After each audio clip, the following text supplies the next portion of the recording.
नमस्कार मित्रों, Shukla GUP 32 channel में आपका स्वागत है। और हम आपको आज केदारनाथ धाम के बारे में जानकारी देंगे और वहाँ की कुछ रहस्य हैं जो वो बताएंगे और आपका ज्ञानवर्धन बढ़ाएंगे। 400 साल तक बर्फ में दबे रहे केदारनाथ धाम के 10 रहस्य, उनके बारे में जानकारी देंगे। भारतीय राज्य उत्तराखंड में गिरिराज हिमालय की केदार नामक चोटी पर स्थित देश के 12 ज्योतिर्लिंगों में से एक सर्वोच्च केदारेश्वर ज्योतिर्लिंग का मंदिर है। इस संपूर्ण क्षेत्र को केदारनाथ धाम के नाम से जाना जाता है। यह स्थान छोटा चार धाम में से एक है। केदारनाथ धाम और मंदिर के संबंध में कई कथाएं जुड़ी हुई हैं। आओ जानते हैं इस संबंध में 10 रहस्यमयी जानकारी। शिवलिंग की उत्पत्ति का रहस्य। पुराण कथा अनुसार हिमालय के केदार श्रृंग पर भगवान विष्णु के अवतार महात तपस्वी नर और नारायण ऋषि तपस्या करते थे। उनकी आराधना से प्रसन्न होकर भगवान शंकर प्रकट हुए और उनके प्रार्थना अनुसार ज्योतिर्लिंग के रूप में सदा वास करने का वर प्रदान किया। यह स्थल केदारनाथ पर्वतराज हिमालय के केदार नामक श्रृंग पर अवस्थित है। केदार घाटी में 2 पहाड़ हैं, नर और नारायण पर्वत। विष्णु के 24 अवतारों में से एक नर और नारायण ऋषि की यह तपोभूमि है। दूसरी ओर बद्री धाम है, जहाँ भगवान विष्णु विश्राम करते हैं। कहते हैं सतयुग में बद्री धाम की स्थापना नारायण ने की थी। इसी आशय को शिव पुराण की कोटि रुद्र संहिता में भी किया गया है। नंबर 2, पांडव कथा। कहा जाता है जब पांडवों को स्वर्ग प्रयाग के समय शिव जी के भैंसे के स्वरूप में दर्शन दिए थे, जो बाद में धरती में समा गए, लेकिन पूर्णतः समाने से पूर्व भीम ने उनकी पूंछ पकड़ ली थी। जिस स्थान पर भीम ने इस कार्य को किया था उसे वर्तमान में केदारनाथ धाम के नाम से जाना जाता है एवं जिस स्थान पर उनका मुख धरती से बाहर आया उसे पशुपति नेपाल में कहा जाता है। पुराणों में पंच केदार की कथा नाम से इस कथा का विस्तार से उल्लेख मिलता है।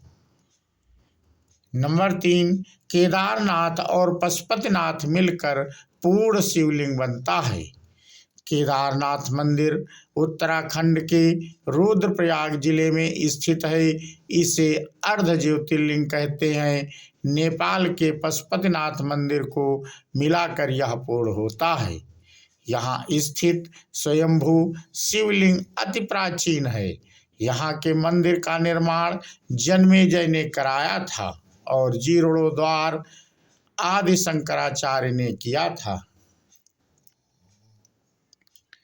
नंबर 4, एक रेखा पर बने हैं केदारनाथ और रामेश्वरम मंदिर। केदारनाथ मंदिर को रामेश्वरम मंदिर की सीध में बना हुआ माना जाता है। उक्त दोनों मंदिरों के बीच में कालेश्वर तेलंगाना, श्री कालाहस्ती मंदिर आंध्रा, एकम्बेश्वर मंदिर तमिलनाडु, अरुणाचल मंदिर तमिलनाडु, तिलई नटराज मंदिर चिदम्बरम और रामेश्वरम तमिलनाडु आता है। ये शिवलिंग पंचभूतों का प्रतिनिधित्व करते हैं।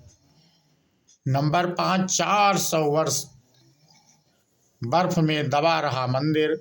वर्तमान में स्थित केदारेश्वर मंदिर के पीछे सर्वप्रथम पांडवों ने मंदिर बनवाया था, लेकिन वक्त के थपेड़ों की मार के चलते यह मंदिर लुप्त हो गया।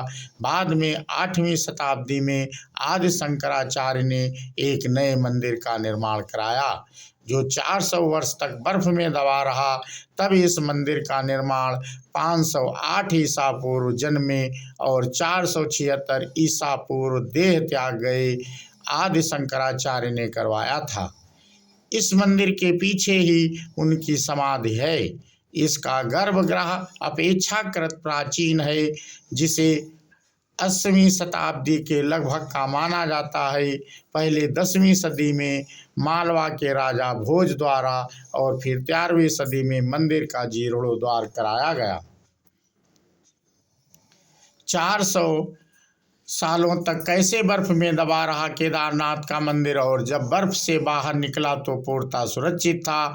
देहरादून के वाडिया इंस्टीट्यूट के हिमालयन जियोलॉजिकल वैज्ञानिक विजय जोशी के अनुसार 13वीं से 17वीं शताब्दी तक यानी 400 साल तक एक छोटा हिमयुग आया था, जिसमें हिमालय का एक बड़ा क्षेत्र बर्फ के अंदर दब गया था। उसमें यह मंदिर क्षेत्र भी था। वैज्ञानिकों के अनुसार मंदिर की दीवार और पत्थरों पर आज भी इसके निशान देखे जा सकते हैं।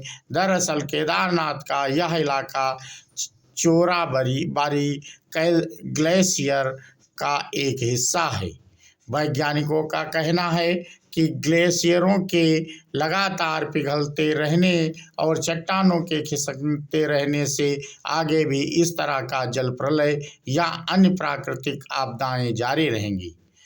6 माह तक नहीं बुझता है दीपक। दीपावली महापर्व के दूसरे दिन के दिन शीत ऋतु में मंदिर के द्वार बंद कर दिए जाते हैं। 6 माह तक मंदिर के अंदर दीपक जलता रहता है।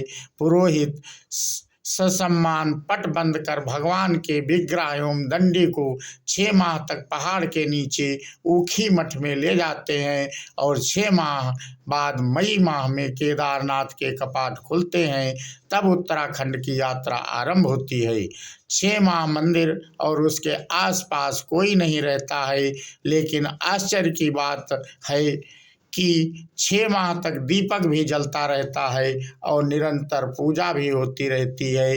जलता रहता है, निरंतर पूजा होती रहती है। कपाट खुलने के बाद यह भी आश्चर्य का विषय है कि वैसी ही साफ सफाई मिलती है जैसी कि छोड़ कर गए थे। नंबर 7, लुप्त हो जाएगा केदारनाथ। पुराणों की भविष्यवाणी के अनुसार इस समूचे क्षेत्र के तीर्थ लुप्त हो जाएंगे। माना जाता है कि जिस दिन नर और नारायण पर्वत आपस में मिल जाएंगे, बद्रीनाथ का मार्ग पूरी तरह बंद हो जाएगा और भक्त बद्रीनाथ के दर्शन नहीं कर पाएंगे। पुराणों के अनुसार वर्तमान बद्रीनाथ धाम और केदारेश्वर धाम लुप्त हो जाएंगे और वर्षों बाद भविष्य में भविष्य बद्री नामक एक नए तीर्थ का उद्गम होगा। नंबर 8, तूफान और बाढ़ में भी रहता है सुरक्षित। 16 जून 2013 की रात प्रकंड ने कहर बरपाया था। जल प्रलय से कई बड़ी बड़ी और मजबूत इमारतें ताश के पत्तों की तरह ढहकर पानी में बह गईं, लेकिन केदारनाथ के मंदिर का कुछ नहीं बिगड़ा। आश्चर्य तो तब हुआ जब पीछे पहाड़ी से पानी के बहाव में लुढ़कती हुई विशालकाय चट्टान आई और अचानक वह मंदिर के पीछे ही रुक गई। उस चट्टान के रुकने से बाढ़ का जल 2 भागों में विभक्त हो गया और मंदिर कहीं ज़्यादा सुरक्षित हो गया। इस प्रलय में लगभग 10,000 लोगों की मौत हो गई थी। बोलो श्यावर रामचंद्र की जय।